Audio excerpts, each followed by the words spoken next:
Good evening everyone. तो आज हम डिस्कस करेंगे व्हाट इज़ फॉरेस्ट फायर, यानी कि जंगलों में आग कैसे लग जाती है। सबसे पहले आप जान लीजिए कि फॉरेस्ट फायर को हम बर्श और वेजिटेशन फायर भी बोलते हैं और वाइल्ड फायर भी बोलते हैं। जंगलों में जो आग लगती है उसके पीछे क्या कारण है, सॉल्यूशंस क्या हो सकते हैं, क्लाइमेट चेंज किस तरह से रिस्पॉन्सिबल है फॉरेस्ट फायर में। सबसे पहले हम फॉरेस्ट फायर की एक पर्टिकुलर डेफिनेशन देख लेते हैं।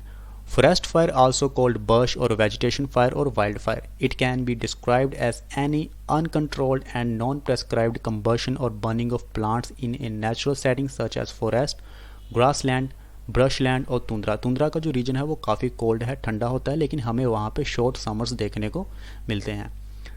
तुंद्रा रीजन में जो आग लगती है उसके पीछे मुख्य कारण है कि एटमॉस्फेयर और ग्राउंड के बीच में जो लाइटनिंग स्ट्राइक्स होती है, जिसकी वजह से तुंद्रा रीजन में आग लग जाती है, विच कंज्यूम द नेचुरल फ्यूल्स। अब नेचुरल फ्यूल्स जैसे आपका वुड फ्यूल हो गया, एक सूखी हुई लकड़ी में आग लगेगी तो पूरे जंगल में आग लग जाएगी। And spreads based on environmental conditions. Environmental condition जैसे कि ह्यूमिडिटी कितनी है, हाई ह्यूमिडिटी है या लो ह्यूमिडिटी है, ड्राइनेस कितनी ज़्यादा है, ये सारी चीज़ें रिस्पॉन्सिबल है और डिसाइड करती हैं कि फॉरेस्ट फायर होगी या नहीं होगी। तुंद्रा रीजन की अगर हम बात करें तो ये हमें नॉर्थ अमेरिका, यूरोप और हमें साइबेरिया में देखने को मिलता है।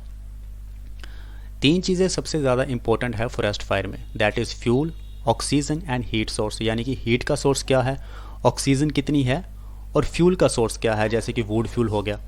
अब हम कॉजेज़ की बात करते हैं, नेचुरल कॉजेज़ की, ठीक है। Any forest fires start from natural causes such as lightning which set trees on fire. मैंने आपको पहले भी बताया था कि लाइटनिंग एक मेन सोर्स है जिसकी वजह से हमें फॉरेस्ट फायर्स देखने को मिलते हैं।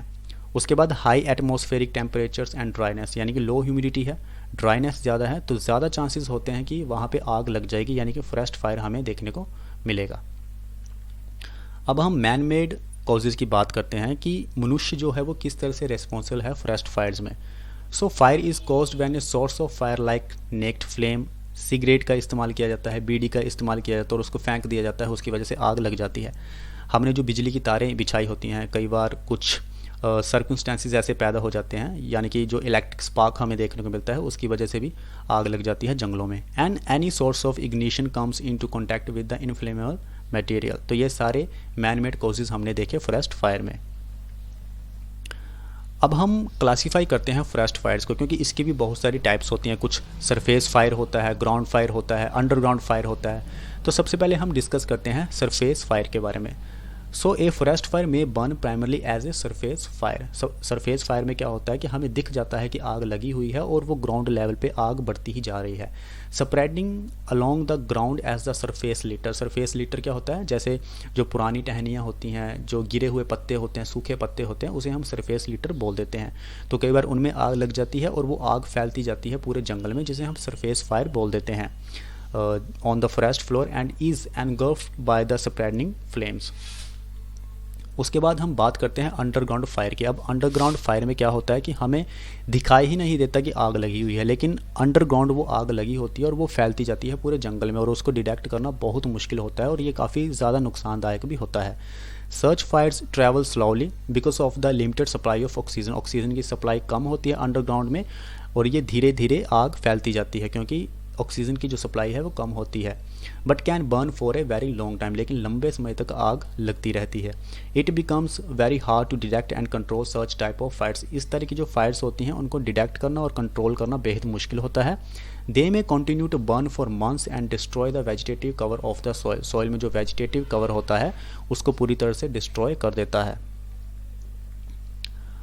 अब अगर हम इंडिया के केस में बात करें तो Andhra Pradesh, Assam, Chhattisgarh, Odisha and Maharashtra are the most prone to the high intensity forest fire events caused by the rapid change in climate. Climate में जिस तरह से हमें चेंजेस नज़र आ रहे हैं, हीट वेव्स हमें नज़र आ रही हैं और जिस तरह से लाइटनिंग स्ट्राइक्स हो रहे हैं, तो उसकी वजह से हमें इन सभी स्टेट्स में, इंडिया की स्टेट्स में हमें फॉरेस्ट फायर ज़्यादा देखने को मिल रहा है। हिमाचल प्रदेश में भी आप देख सकते हैं फॉरेस्ट फायर हमें देखने को मिलते हैं।